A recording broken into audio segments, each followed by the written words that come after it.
وزیر اعظم شہباز شریف کی امریکہ ایران مذاکرات کے لیے میزبانی کی پیشکش، امریکی صدر ڈونلڈ ٹرمپ کی تائید۔ وزیر اعظم نے ایکس پر لکھا کہ امریکہ اور ایران کی رضامندی سے پاکستان بامعنی اور حتمی مذاکرات کی میزبانی کے لیے تیار ہے، خود کو اس کے لیے باعث اعزاز سمجھتے ہیں۔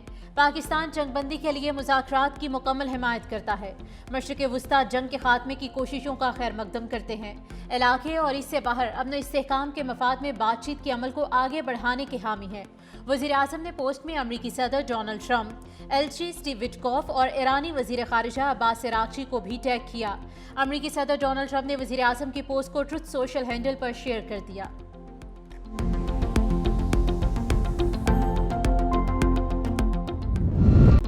پاکستان نے محاذ جنگ میں امید کا دیا روشن کر دیا۔ پاکستانی قیادت امریکہ ایران جنگ بندی کے لیے سفارتی محاذ پر سرگرم، فریقین کو مذاکرات کی میز پر لانے کی کوششیں۔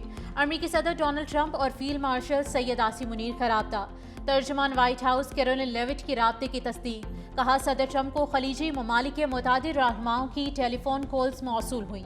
امریکی ایلچی اسٹیو وٹکوف اور جیرڈ کوشنر کے ممکنہ دورہ اسلام آباد پر سوال۔ ترجمان وائٹ ہاؤس نے کہا کہ یہ حساس سفارتی بات چیت ہے، امریکہ میڈیا کے ذریعے اس معاملے پر مذاکرات نہیں کرے گا۔ بدلتے حالات میں میٹنگز کے بارے میں قیاس آرائی کو حتمی نہیں سمجھنا چاہیے۔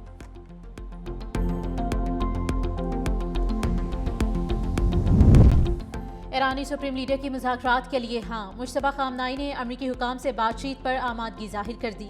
روسی میڈیا کا دعویٰ، کہا مشتبہ خامنائی نے ایرانی شرائط کے تحت جنگ جلد ختم کرنے پر اتفاق کیا۔ ایران کی جانب سے جنگ بندی کے لیے 6 شرائط سامنے آ گئیں۔ جنگ دوبارہ شروع نہ کرنے کی یقین دہانی مانگ لی، خطے میں امریکی فوجی اڈوں کی بندش، امریکہ اور اسرائیل کو پیچھے ہٹنے کی شرط، ایران کو ہرجانے کی ادائیگی کی بھی شرط شامل، تمام علاقائی فرنٹس پر جنگ بندی کا مطالبہ، آبنائے ہرمز سے متعلق نئے قانون پر عمل درآمد کی بھی یقین دہانی مانگ لی، میڈیا پر پروپیگنڈا کرنے والوں کو سزائیں دینے کا بھی مطالبہ۔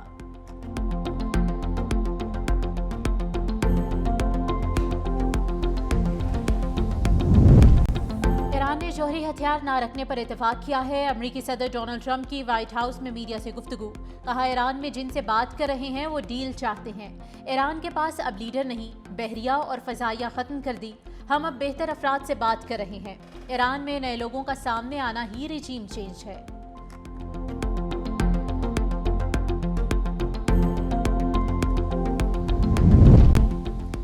دنیا اسرائیل اور امریکہ کے جرائم کے خلاف غصے کا اظہار کر رہی ہے۔ ایرانی صدر مسعود پزشکیان کہتے ہیں کہ ہم دنیا کے کئی ممالک کے عوام میں بیداری دیکھ رہے ہیں۔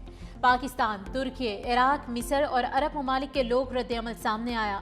دنیا کے آزاد لوگوں کے دل صہیونیوں کے ساتھ نہیں، خطے میں استحکام صرف باہمی تعاون اور اقوام کی خواہشات کے احترام سے ممکن ہے۔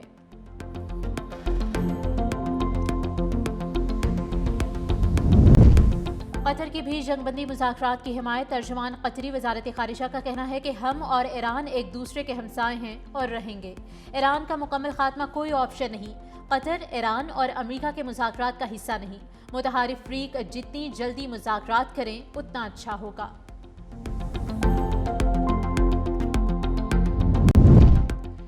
امریکہ کی دوگلی پالیسی، ایک طرف جنگ بندی کی باتیں، دوسری طرف مزید فوجی دستے بھیجنے کی تیاریاں۔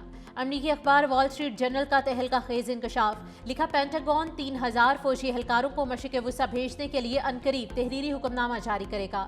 دستے امریکہ کے 82ویں فضائی انفینٹری ڈویژن پر مشتمل ہیں۔ 82ویں فضائی انفینٹری ڈویژن امریکی فوج کا ایک ایلیٹ یونٹ ہے۔ یہ ڈویژن پیراشوٹ کے ذریعے فوجی جہازوں سے چھلانگ لگا کر میدان جنگ میں پہنچنے کی مہارت رکھتا ہے۔ اہلکار کہیں بھی 18 گھنٹے کے اندر تعینات ہونے کی صلاحیت رکھتے ہیں۔ رائٹرز کے مطابق امریکی اعلیٰ عہدیداروں نے بھی بتایا کہ امریکہ مشرق وسطیٰ میں ہزاروں اضافی امریکی فوجی بھیج سکتا ہے۔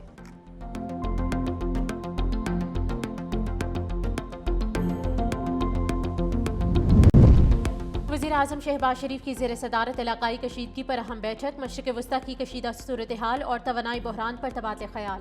ذرائع کے مطابق جنگ ختم کرانے کے لیے پاکستان کی سفارتی کاوشوں پر غور۔ وزیر خارجہ اسحاق ڈار کی پاکستان کی سفارتی کوششوں پر بریفنگ۔ وزیر اعظم کی مذاکرات کی ممکنہ میزبانی کے لیے ضروری اقدامات کی ہدایت، سیاسی اور عسکری قیادت کی بھی شرکت۔ وزیر اعظم شہباز شریف کی صدر آصف علی زرداری سے بھی ملاقات متوقع، اجلاس سے متعلق بریفنگ دیں گے۔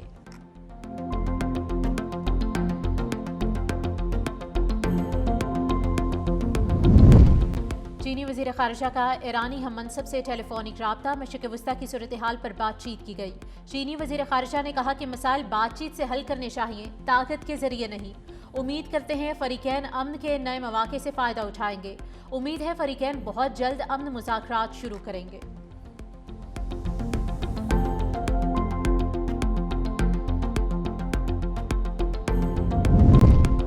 جرمن صدر فرینک والٹر نے امریکہ کی ایران جنگ کو تباہ کن غلطی قرار دے دیا۔ کہا ایران پر حملے بین الاقوامی قانون کی خلاف ورزی ہیں۔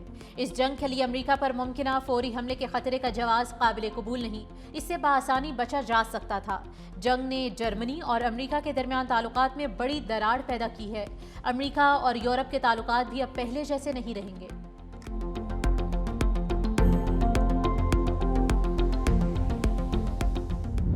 ٹرمپ کے اعلان کے باوجود اسرائیل باز نہ آیا۔ ایران کے شہر اصفہان میں اہم توانائی انفراسٹرکچر پر فضائی حملے، خرم آباد میں پاور پلانٹ کی گیس پائپ لائن کو نشانہ بنایا۔ ایرانی میڈیا کے مطابق اصفہان میں گیس کی انتظامی عمارت اور گیس پریشر ریگولیشن اسٹیشن پر حملہ ہوا۔ بمباری کے بعد خرم آباد میں بجلی کا نظام معطل۔ صوبہ قم میں ٹربائن انجن بنانے والی کمپنی پر میزائل حملہ۔ امریکی صدر نے ایران کے توانائی انفراسٹرکچر پر 5 روز تک حملے ملتوی کرنے کا اعلان کیا تھا۔ اسرائیل کا تہران میں پاسداران انقلاب کے انٹیلیجنس ہیڈ کوارٹر کو نشانہ بنانے کا دعویٰ۔ لبنان میں اسرائیلی حملوں میں شدت آ گئی۔ بیروت میں حملوں میں 2 لبنانی شہید، متعدد افراد زخمی۔ سور میں گیس اسٹیشن کو بھی نشانہ بنایا گیا۔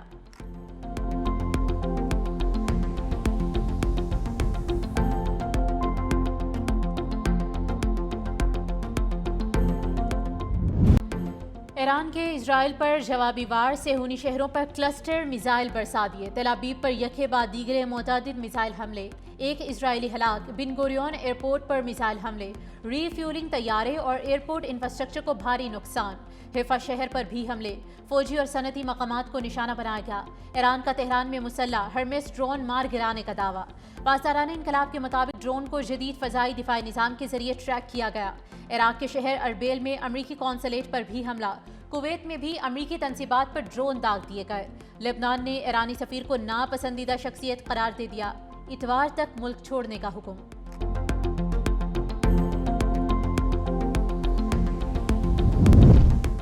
علی لاریجانی کی جگہ محمد باقر ذوالقدر نے منصب سنبھال لیا۔ ایرانی سپریم نیشنل سیکیورٹی کونسل کے نئے سیکرٹری مقرر، ایرانی حکام نے تصدیق کر دی۔ علی لاریجانی کی شہادت کے بعد سپریم نیشنل سیکیورٹی کونسل کے سیکرٹری کا عہدہ خالی تھا۔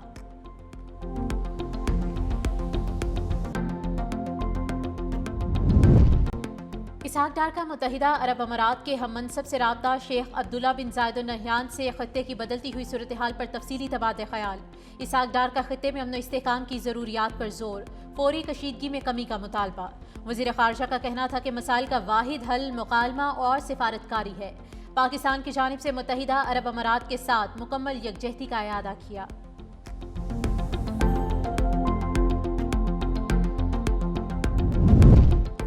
چینی سفیر جیانگ زے ڈونگ مشرق وسطیٰ جنگ بندی میں پاکستان کے کردار کے معترف۔ کہا پاکستان خطے میں پائیدار امن کے قیام کے لیے مثبت ثالثی کا کردار ادا کر رہا ہے۔ بعض ممالک کا اجارادارانہ رویہ عالمی قوانین اور اقوام متحدہ کے اصولوں کے خلاف ہے۔ عالمی اداروں کو موجودہ صورتحال میں فوری اور مؤثر کردار ادا کرنے کی ضرورت ہے۔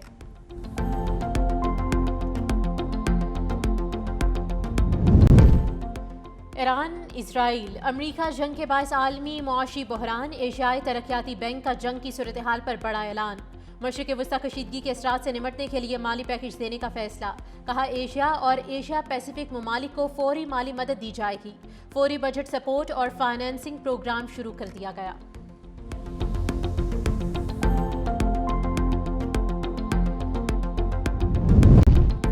مشرق وسطیٰ کی جنگ، توانائی بحران شدت اختیار کر گیا۔ ایران نے ترکی کو گیس سپلائی معطل کر دی۔ خبر ایجنسی کے مطابق یہ اقدام ایران کی اہم گیس فیلڈ ساؤتھ پارس پر حملے کے بعد سامنے آیا۔ ترکی اپنی قدرتی گیس کا تقریباً 14% ایران سے حاصل کرتا ہے۔ آبنائے ہرمز کی بندش سے فلپائن بھی متاثر۔ فلپائنی صدر نے قومی توانائی ایمرجنسی کا اعلان کر دیا۔ صدارتی حکم نامے میں خبردار کیا کہ تیل کی فراہمی میں مشکلات کے باعث ملک کی معیشت شدید متاثر ہونے کا خدشہ ہے۔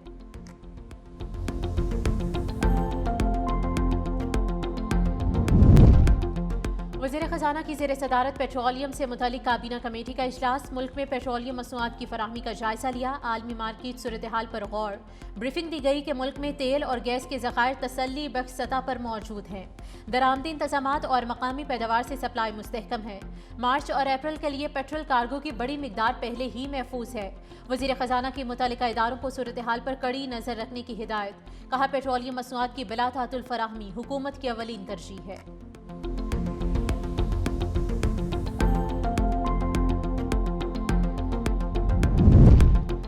پیٹرولیم مصنوعات کی قیمتوں میں پھر بڑے اضافے کا امکان، پیٹرول 55 روپے، ہائی سپیڈ ڈیزل میں 75 روپے فی لیٹر اضافہ متوقع۔ اوگرا 2 روز بعد نئی قیمتوں کے تعین کے لیے سمری پیٹرولیم ڈویژن کو بھجوائے گی۔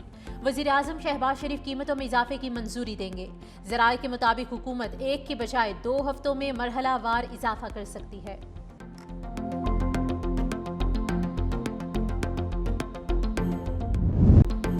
ملک میں توانائی بحران، پنجاب میں بڑے فیصلوں کی تیاری، محکمہ توانائی کی حکومت کو نئی سفارشات وزیر اعلیٰ پنجاب کو پیش، وفاقی طرز پر فیول راشننگ کی جائے گی۔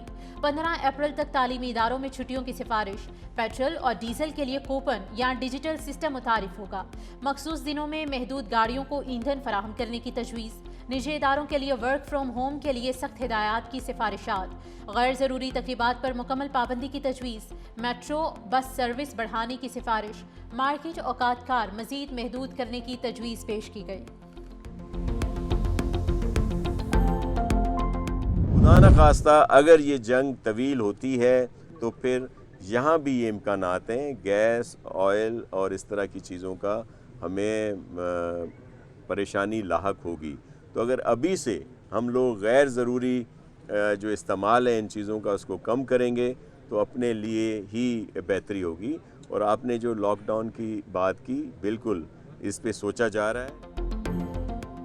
سندھ حکومت سمارٹ لاک ڈاؤن لگانے پر غور کر رہی ہے۔ ناصر حسین شاہ کہتے ہیں کہ موجودہ صورتحال کے پیش نظر روزانہ کی بنیاد پر اجلاس کیے جا رہے ہیں۔ سرکاری گاڑیوں کے پیٹرول کوٹے میں 60% کمی کی گئی ہے۔ جنگ طویل ہوئی تو پاکستان سمیت پوری دنیا متاثر ہوگی۔ عوام بلا ضرورت گھروں سے باہر نکلنے سے گریز کریں۔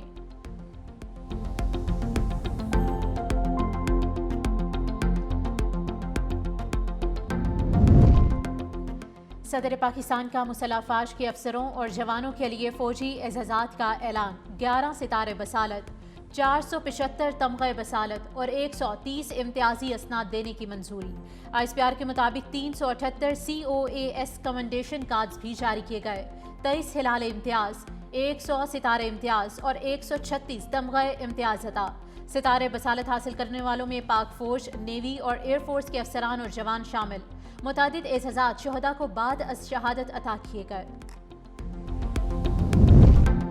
بانی پی ٹی آئی سے اہل خانہ کو ملاقات کی اجازت نہ مل سکی، علیمہ اور نورین خان کو گورکھپور ناکے پر روکا گیا، سلمان اکرم راجہ اور دیگر رہنما بھی ہمراہ۔ پولیس نے وکلاء کارکنان کو آگے جانے کی اجازت نہ دی۔ بانی پی ٹی آئی اور بشرا بی بی کی جیل میں ملاقات کروا دی گئی۔